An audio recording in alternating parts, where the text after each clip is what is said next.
Assalamu alaikum. So, in continuation to our journey of developing a sustainable solution to address HTV caused incidents, what I did in the last 2 weeks is that I just collected some real world data. Like what I wanted to do was that I just wanted to proof check and to verify if our reporting part was effective and it could actually be practiced in the real world scenarios. So I just started taking the notice of all the violations which were caused by the HTVs on my way to the office and back. And I was surprised to know that I managed to log 8 major violations in just 10 days of traveling. And even that merely uh, in just 70 kilometers per day of the traveling and just one observer, which was myself.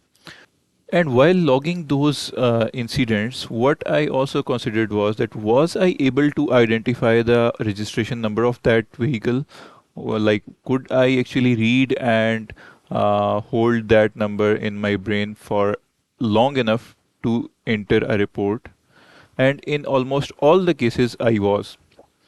Now, although my dataset is very small and like that's what we could do in this limited amount of time, but still it kind of covers all those typical problems that we usually face on our roads, like a big coach tailgating you and just overtaking you with a gap of few centimeters.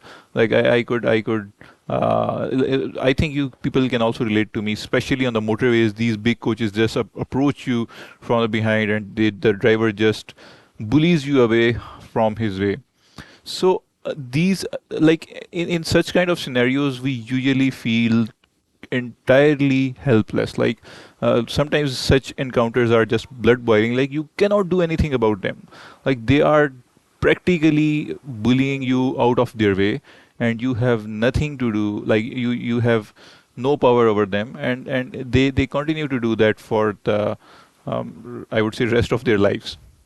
So this kind of justifies that our reporting part is quite helpful, and it can actually gather some useful data which can be later utilized.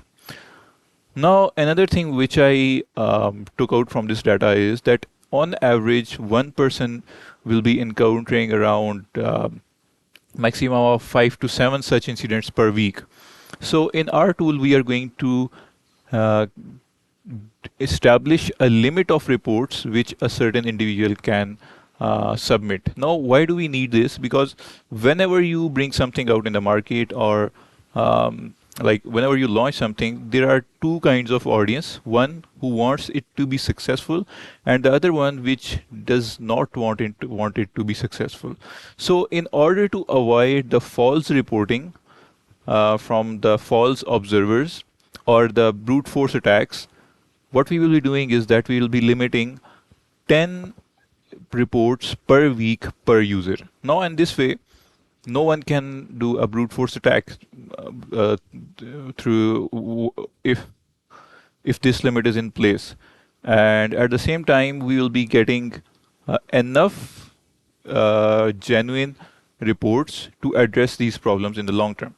Now, the next step in this journey is that I'll be talking to the traffic police guys and just taking their insights on this. That what if we provide them with a list of vehicles along with their registration numbers on the weekly basis for their area only? Will it be helpful for them to penalize them or to actually take a check on those vehicles? Like let's say even if there are some false reports, just for the sake of example, then there is not a lot to lose in this for any party. Like the worst case scenario will be that police will stop that vehicle and they'll interrogate him, and probably he is not the culprit. But again, it will instill a sense of um, responsibility in that driver as well. Like even if in the future he ever thinks of doing such things, it will already exist in his subconscious that he is being watched. So as far as I think about it, it's a quite successful reporting part.